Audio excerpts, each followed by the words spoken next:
Ladies and gentlemen, welcome to the special edition of East Meets West. And ladies and gentlemen, we here with young Drew, the king. You know what I mean? He covers the Minnesota Lynx and all of those things. So Drew, you already know what's going on. So give me your spiel. How you feeling? Yeah,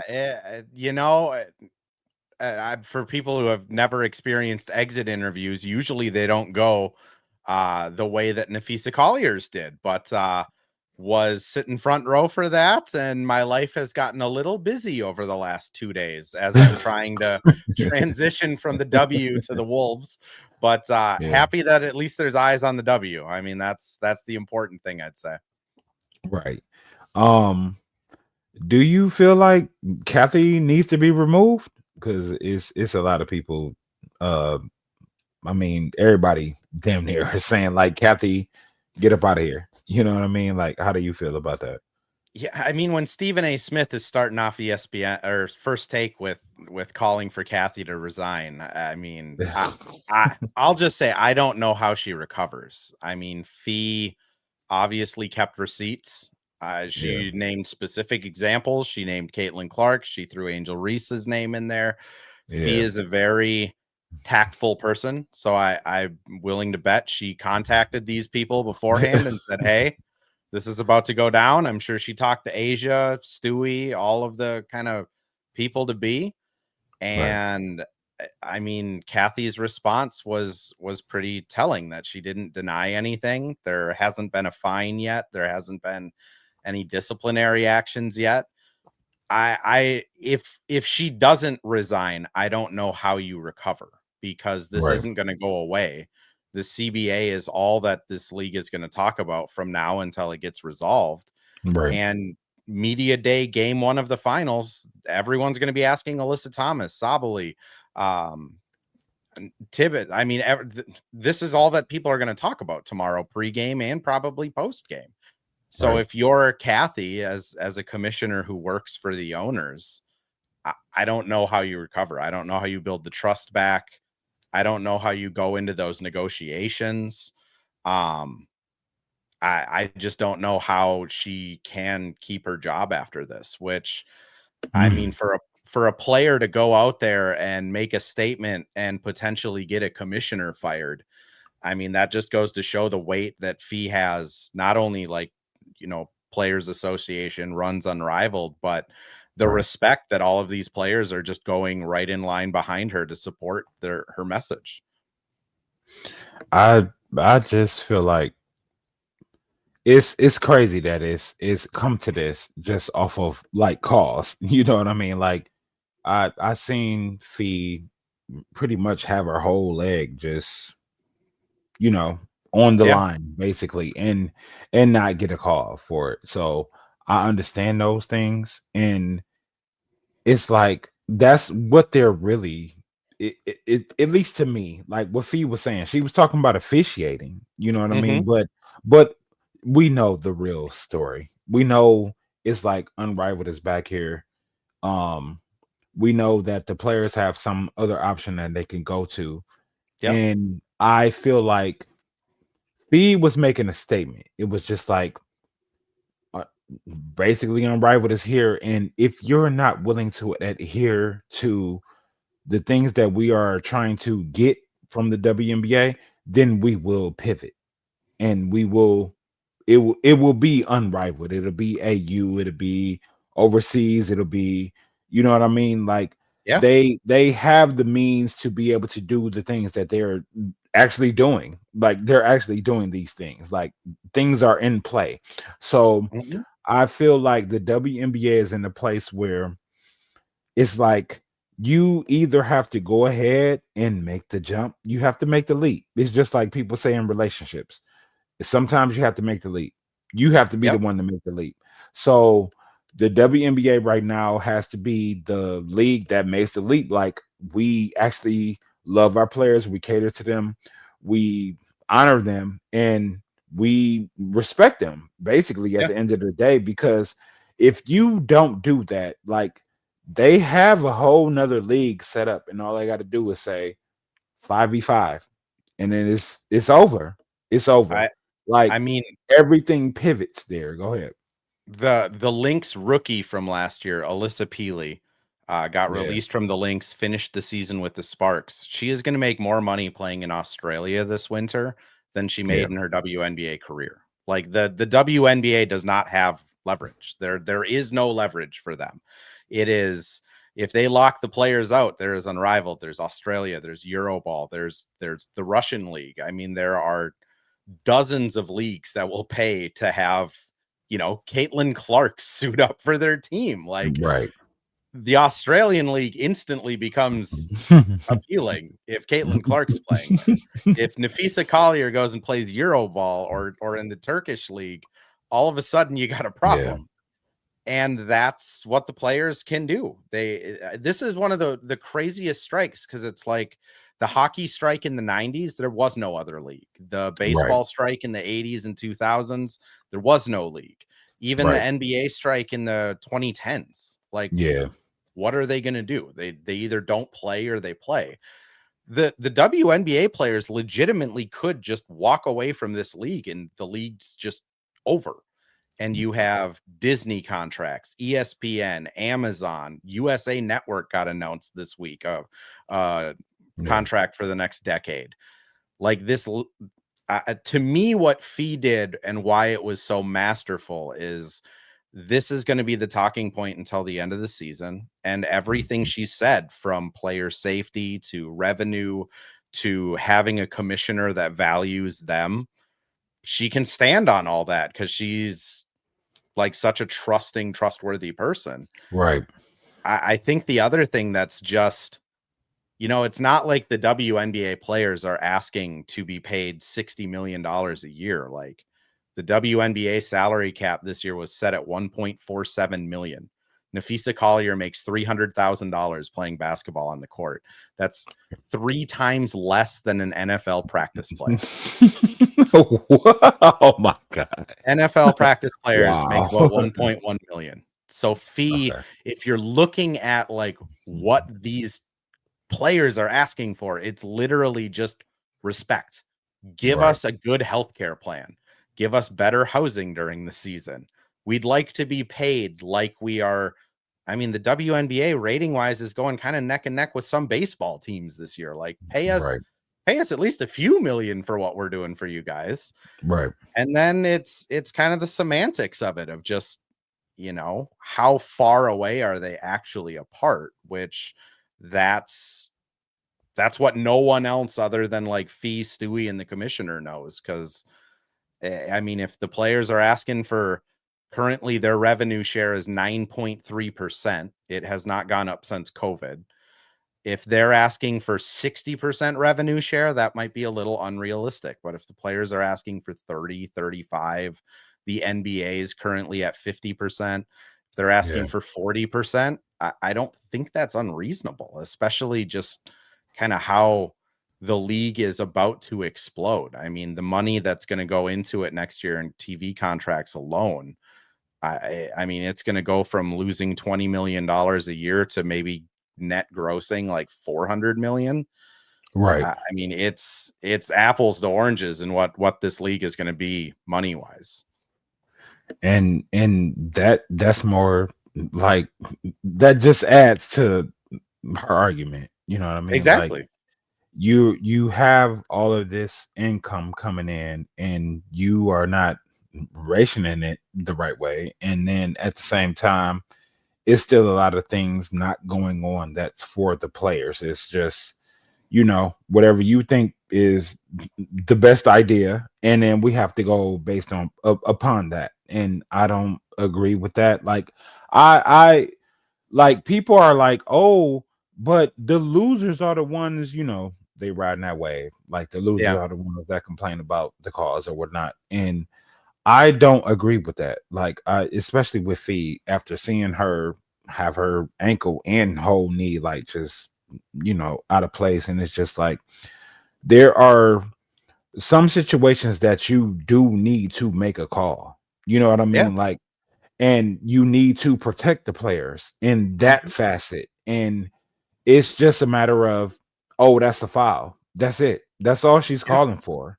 But Phee is attacking the little things, and then at the same time, she's attacking the big things. You know what I Yeah. mean? Like it's crazy because I feel like the WNBA is in a place right now where, and it's crazy. It's Phee, but Phee and I know it's Brianna, crazy. It's Phee that did this too, because it's like yeah, it's Steph Curry doing this to Adam Silver. It's Josh Allen yelling at Roger Goodell. Like it is, it's crazy. Um, the one thing I would just add is like I think, when Cheryl had her crash out, which yeah, Cheryl, if you're listening, I am going to be calling it a crash out from now on. Um, like her big point is like these officials are putting players in dangerous situations because they can't control the game.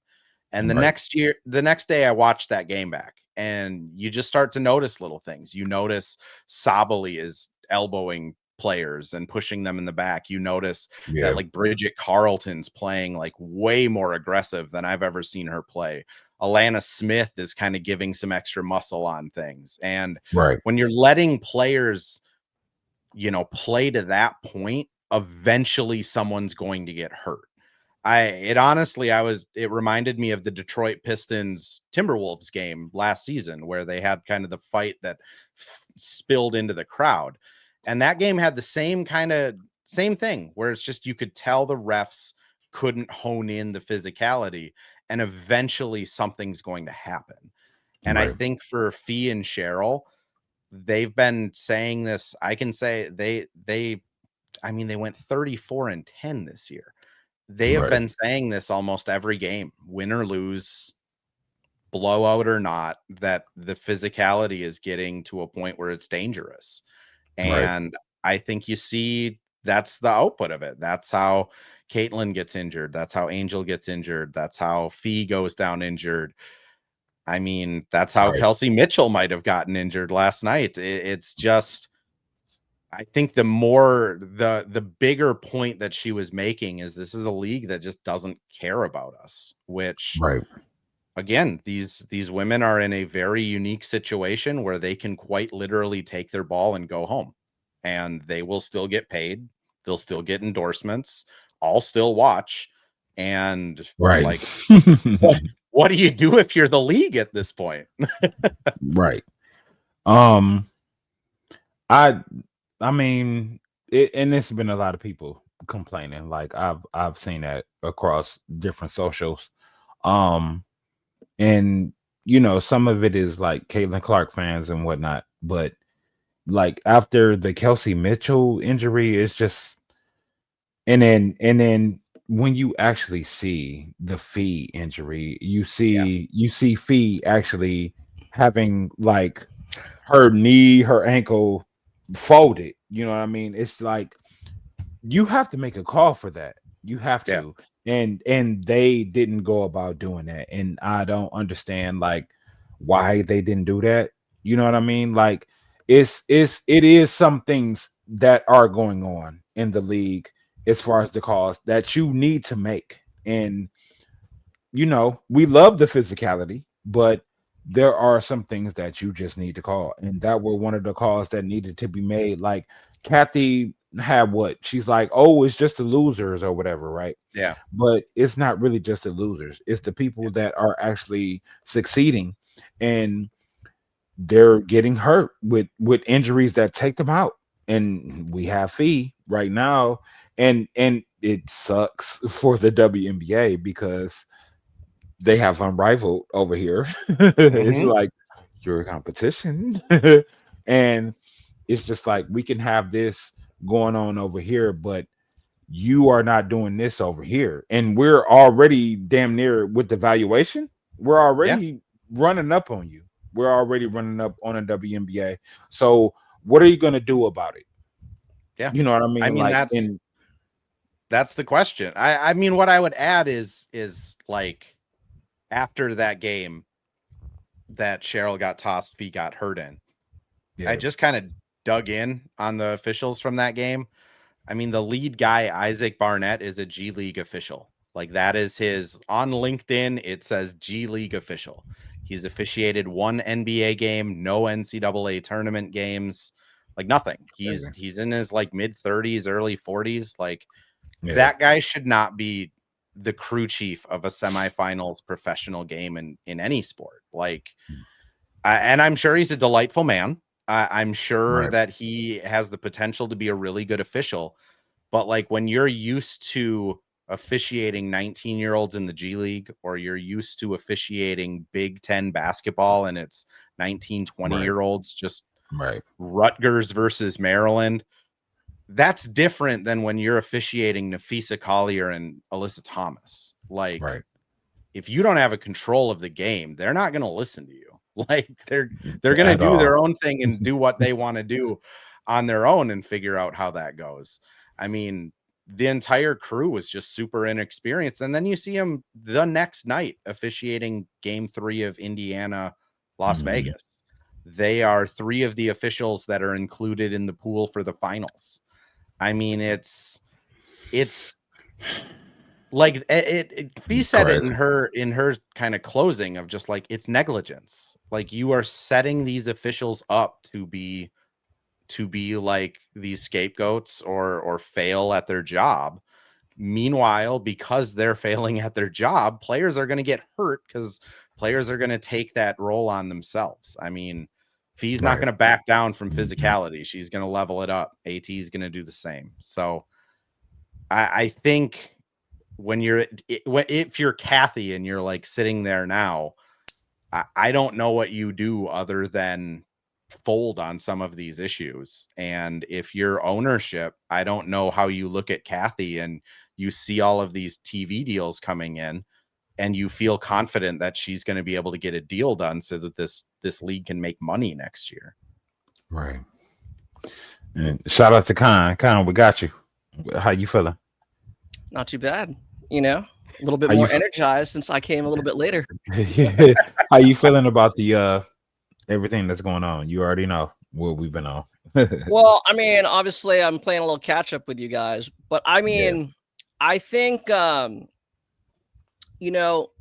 Fee's statement wasn't necessarily directly in response to her injury, right? Her injury is the latest example of, against, as Andrew was saying, the negligence, right? That is currently running rampant, in the WNBA. What I will disagree with, what you said, MJ, is, again, I don't really believe Unrivaled is a rival to the WNBA. It's not. I mean, like, you're already talking about, like, at least as it stands right now. And again, this is because, see, there's next season, so good, 15 teams, 12 players. That's about 180 players, right? Mm-hmm. Unrivaled is currently what, 48, I think. Yeah. You see what I'm saying? So it's not apples to apples.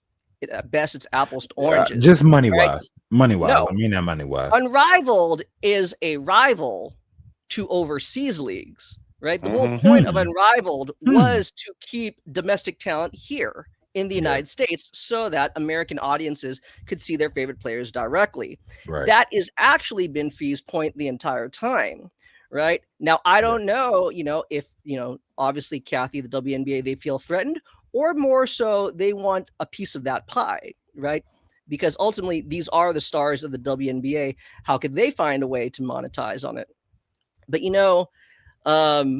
after having 24 hours to sit and think about it. Real quick, just to add to your point before you jumped in here, I think where the players have this unique position is there are that overseas option. Australia right now is a really bumping place to go play basketball. Turkey, EuroLeague, Russian League. Yeah. And quite frankly, they pay players. So like if the lockout happens and Turkey can get Caitlin Clark, Australia can get Caitlin Clark, I mean, that's the worst case scenario there is for the W, is Caitlin Clark playing. Oh, no, yeah, absolutely. I don't disagree. It's crazy. I think what MJ's point is like Unrivaled is a rival to the league, but also even the players that aren't unrivaled levels. worthy are going to go get paid better in EuroLeague anyways. So what does the league even have to stand on in these negotiations? Yeah, it's really interesting too, because again, like, what is the role of a commissioner? A commissioner in any professional sports, right? You're supposed to mediate, right, the league, both players, coaches, and ownership. But when it comes to negotiations, you are a voice for the ownership, which is really ironic, right? Because right now it doesn't seem like even the board of governors or the owners are on the same page as Kathy. They seem to be very much upset with the way she's managed things. So then again, everybody wants to then bring in, okay, the friendly reminder, or maybe the not so friendly reminder that, the WNBA is still currently subsidized by the NBA. Right. Therefore, is Adam Silver lurking in the shadows? Is he almost like the puppet master? But then tell me, given the way Kathy has conducted herself and managed these CBA negotiations, how is she even serving in the best interest of Adam Silver or the NBA? That's where it becomes really weird, which is again why I think the reason why I do push back against the whole unrivaled competing with the WNBA is because I think that has really been Phee and Breanna Stewart, the owners, or the founders of the league, right. That's kind of been their point, right? Is it's not really, right? It's just to help supplement the players. Why Kathy doesn't see it that way is beyond me. Or again, I think just maybe what MJ is saying, it's more of like, players realize that she is not putting her best foot forward, and trying to go out of her ways to provide the players with the best resources, with the best conditions. But I don't know. My biggest takeaway, again, mulling this over for the last 24 hours, is it just really does seem like it's more likely that there is going to be a lockout. Like I don't know. I mean, I know a lot can change. It's incoming. I mean, they have what? Barring any like pushback of the deadline, agreed pushback of the deadline, right? The current CBA expires October 31st. Yeah. I don't know. The only other thing I'll say too, and one sidebar, good job, Andrew, on covering all of this. Oh yeah, for sure. Yeah, that was great, and I'm glad that you got appropriately credited. Yes. It's one of those especially things where I've been video. around the team all year, so I think a lot of the national WNBA people know that I'm one of the insiders for the team, and thankfully a lot of those people credited me. So shout out more to just WNBA media as a whole, because there's a world where that video gets put out there and ESPN clips it, so it sounds like Fee's saying something else, and then it's and they won't credit you. And they won't credit you, and we're here to make sure. In the world of aggregation, right? Yeah. But let me. We know it's you. I had a comment and a question though for you, Andrew. Given that, like, I'm not sure like how much interaction you've had with the team today, or kind of people around the team, media, but I was saying to both like MJ and some other like peers yesterday that like Phee really probably was the best person to make that statement. Like, make no mistake, I'm not trying to like take a jab at Satu, but like I could understand like Kathy and maybe the other owners, they'll kind of dismiss Satu because she has like that contentious personality, whereas Phee is very diplomatic, and probably, if anything, benevolent to a fault, in the sense that Kathy probably thought she could, walk all over. Right. But since,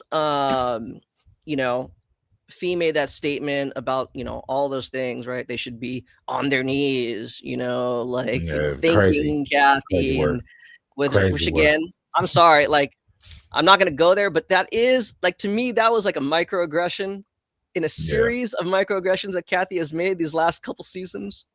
What I will say is, reading Kathy's statement where she didn't deny that was probably the most telling. I mean, that's one of the things where it's like, I don't know how she keeps her job. Like, you're not denying that you told Caitlin Clark and Angel Reese, you told Phee, of all people, Of that all people. Angel Reese, Paige, and Caitlin should be on their knees thanking thanking her.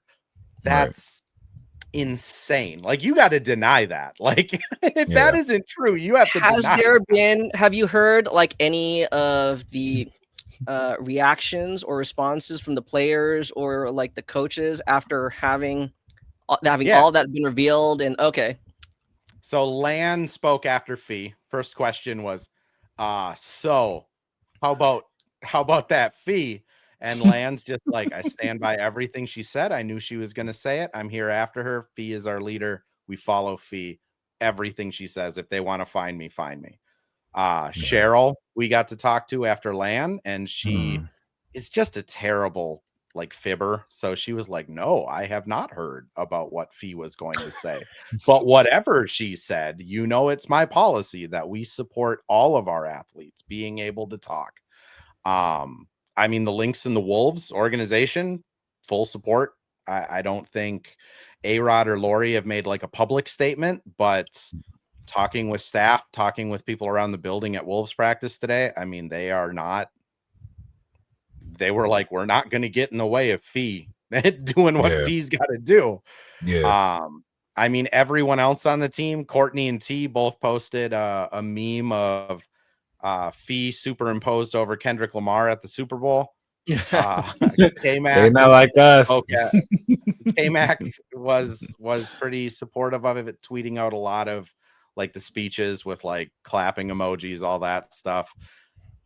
I mean, I would guess like just like everyone else who's been coming out in support. Like I was telling MJ before, like Phee is a very like she's so interesting because she has this ho-hum personality, right? Like she walks up to the podium and gets her cam boots stuck on the step and is like, oh, almost falls down before she starts speaking. Then midway through her speak, she's like, oh my gosh, I'm out of breath, everyone. I had to walk here with my boot on. And like she puts off this really ho-hum, like you said, benevolent type of of just personality, which I will say she is like one of the most humble human beings I've ever met. But she's also incredibly calculated with what she does. I would be willing to guarantee she reached out to Caitlin Clark, Angel Reese, Paige, Asia, Brianna Stewart, some of the coaches, everyone before she did this. I would be willing to guarantee she probably had a lawyer review the notes, or at least her husband, who runs, Unrivaled with her, review it to make sure she couldn't get sued. Like, she was perfect. Like everything from bringing up Caitlin, bringing up the specific examples, her bars at the end of like, we have the best fans, the best like players, but we have the worst leadership. Everything was like, everything was just like authentically Phee and how she sees the world. And then you put that in that Phee is, I would argue, the most respected player among WNBA players. She buys meals for people when they're there on road trips. Rookies that come into the Lynx, she like helps them get settled in Minneapolis. She's always speaking up for social justice, reproductive health. She's the spokesperson for Opal, which is like a birth control and contraceptive company. Like, she is a leader in the community, the basketball world, Minneapolis, WNBA. Right. And she drops that, and you see everyone from Sophie Cunningham, Lexi Hall, and like that.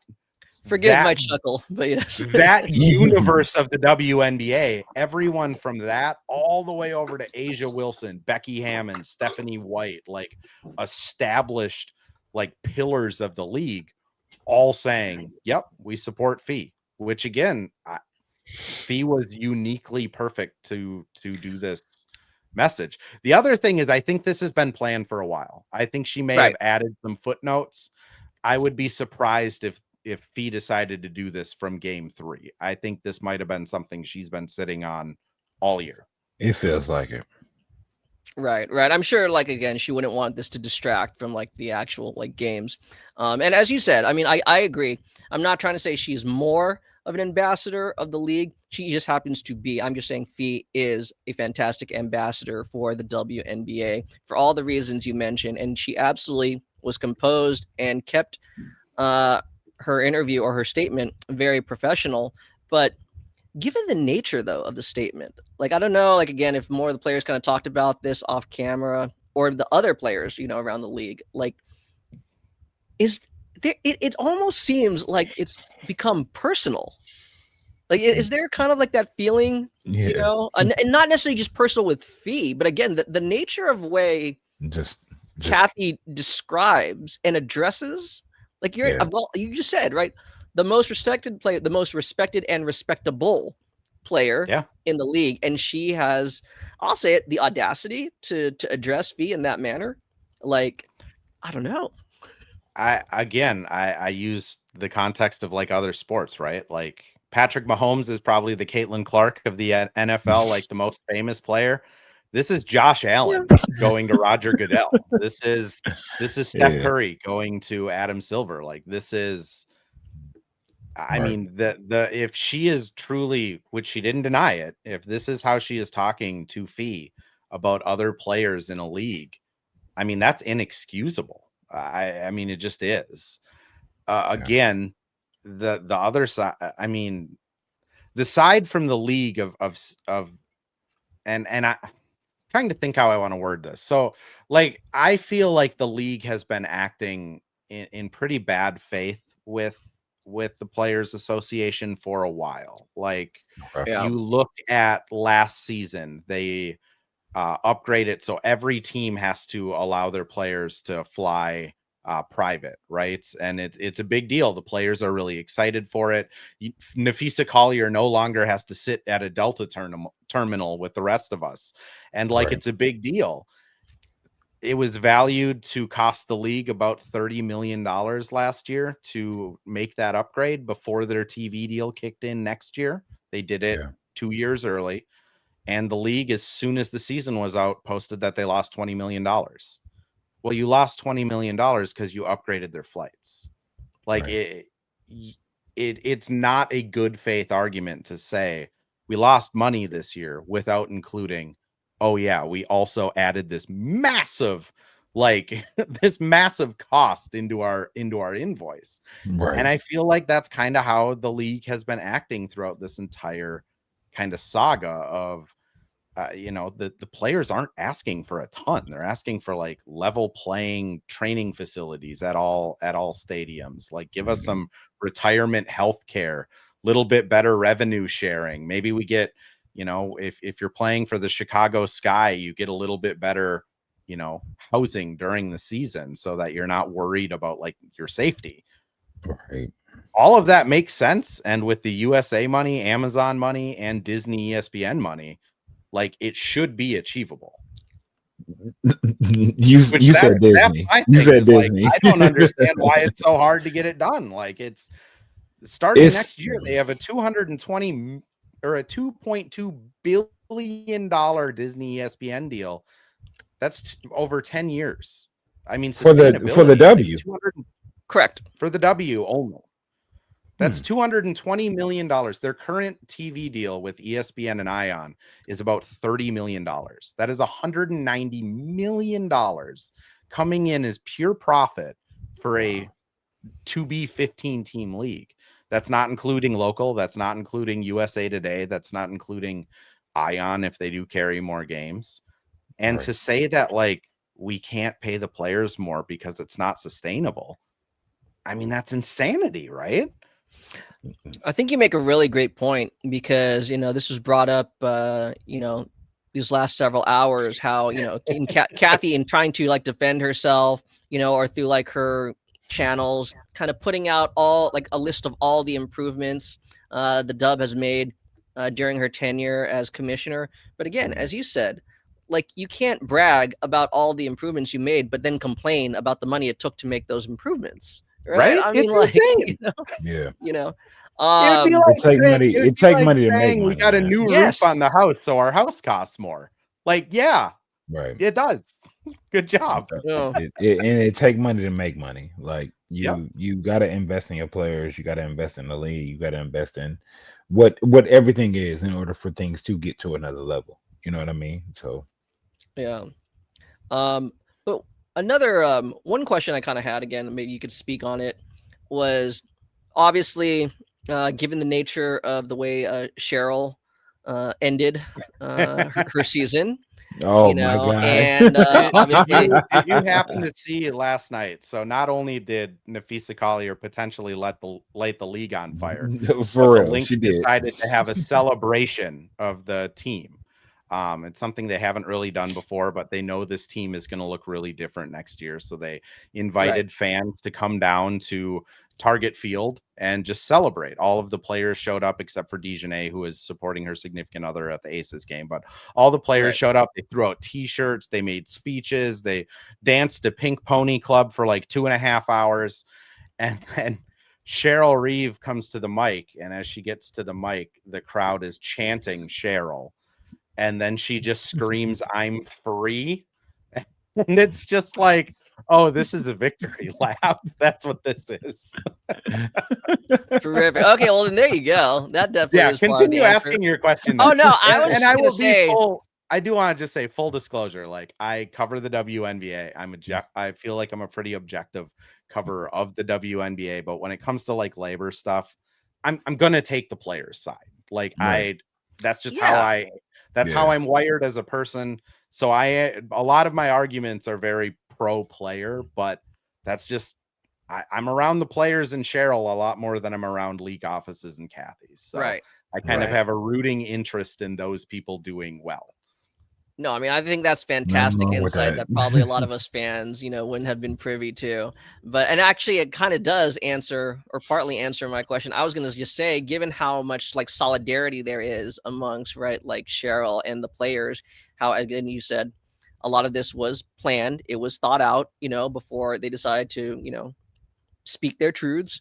But moving forward, like, is there any feeling of, they may feel some kind of, I don't know how to say like punishment, but ramifications, from the league for having been so outspoken?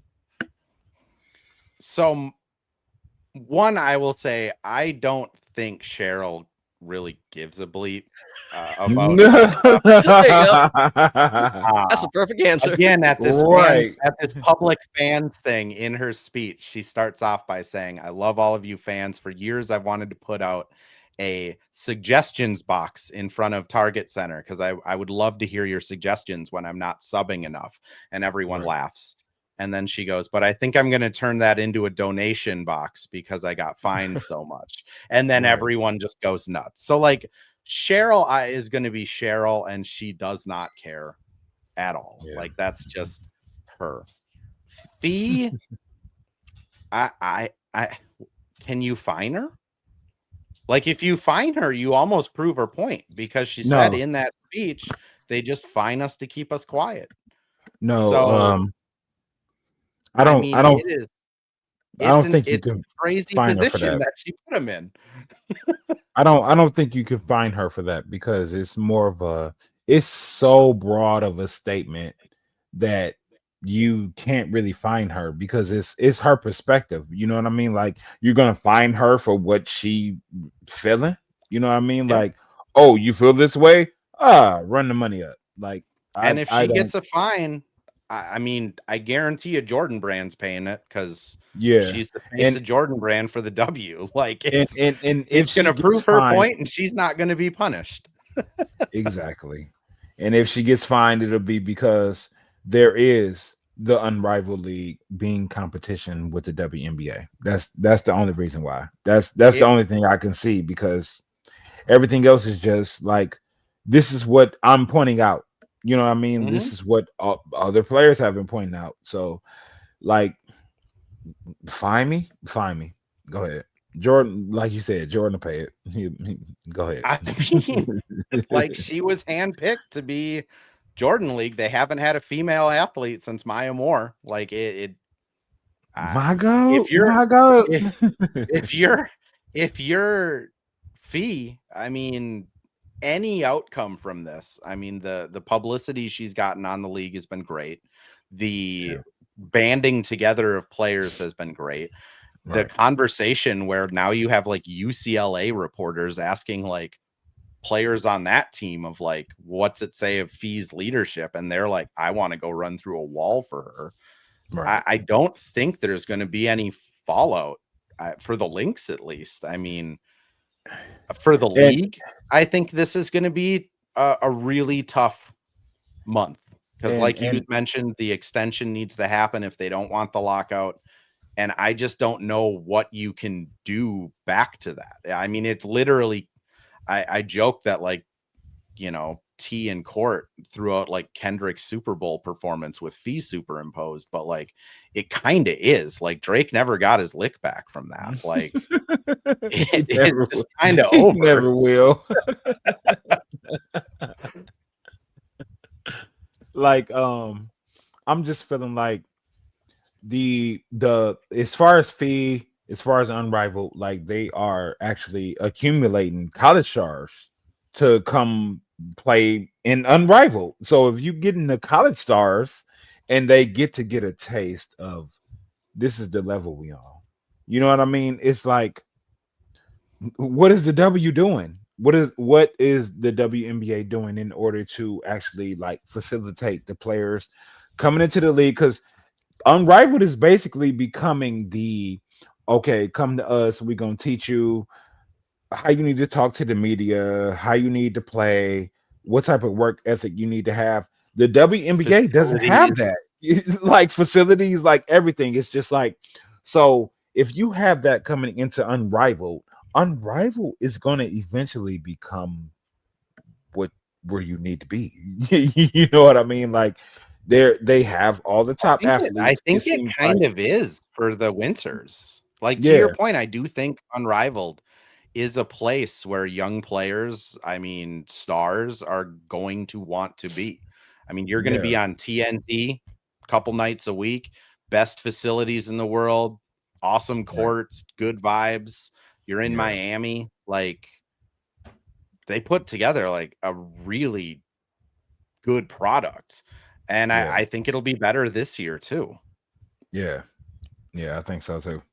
Go ahead, Con. You got anything? No, I think this is good for now, because we're going to have several, because pending a lockout, we're going to have several months to do, off-season Oh, previews, we. so. Oh, Penna, and the lockout could be at the end of this month. So, ladies and gentlemen, we are in October 1st, and we'll see at the end of the month. Drew, you got anything more you want to add? Nothing. Just appreciate you guys as always. Appreciate all the support on socials from you two, especially. I mean, all the retweets, comments. I love interacting with you guys and When I coming on the see it, I show. share it. When I see it, I share it. Like I'm usually working. If I I'm will sharing, say, I'm on break, and I shouldn't be on break.